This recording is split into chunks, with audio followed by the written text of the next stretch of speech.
अखन अपने सब सुन रहल छी एसके राज रिकॉर्डिंग स्टूडियो की शानदार प्रस्तुति।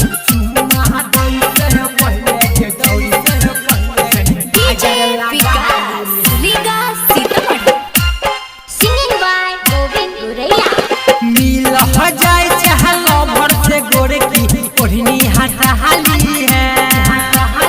मिल हो जाए चहलो भर से गोरे की ओढ़नी हटा हाली है। चुम्मा दई से पहले के चोरी से हजार लगा हाली है। चुम्मा दई से पहले के चोरी से हजार लगा हाली है। मिल हो जाए चहलो भर से गोरे की ओढ़नी हटा हाली है। मिल हो जाए चहलो भर से गोरे की ओढ़नी हटा हाली है। चुम्मा दई से पहले के चोरी से हजार लगा हाली है। चुम्मा दई से पहले के चोरी से हजार लगा हाली है।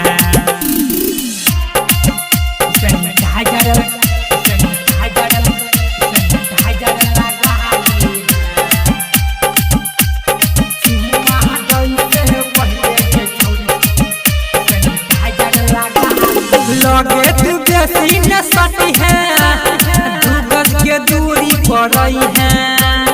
चढ़ल छो तोहर जवानी के रानी, जोश में होश में खोई है।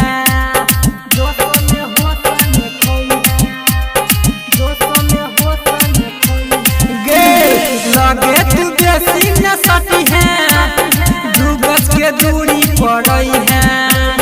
चढ़ल छो तोहर जवानी के रानी, जोश में होश में खोई है। चढ़ल छो तोहर जवानी के रानी, जोश में होश में खोई है।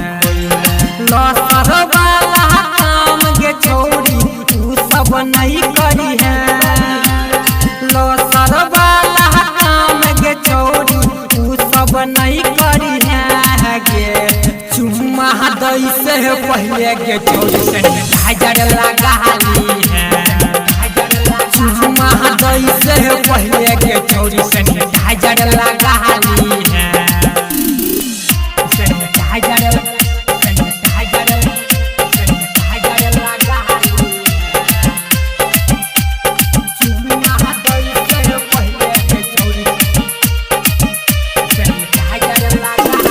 दीपक दीवाना के दिलही राकेश मंडल के कहली, ननिया अनिल के कोहरा में खूबे हम जाललही।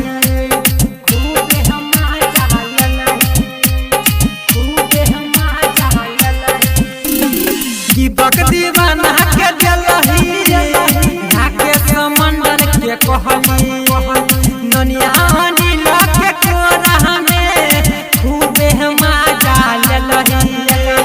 ननिया अनिल के कोहरा में खूबे हम जाललही। गोविंद गोरैया हो तोरा निकन के लागो। गोविंद गोरैया हो तोरा निकन के लागो।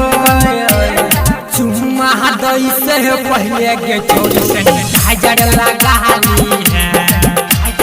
चुम्मा दई से पहले के चोरी से हजार लगा हाली।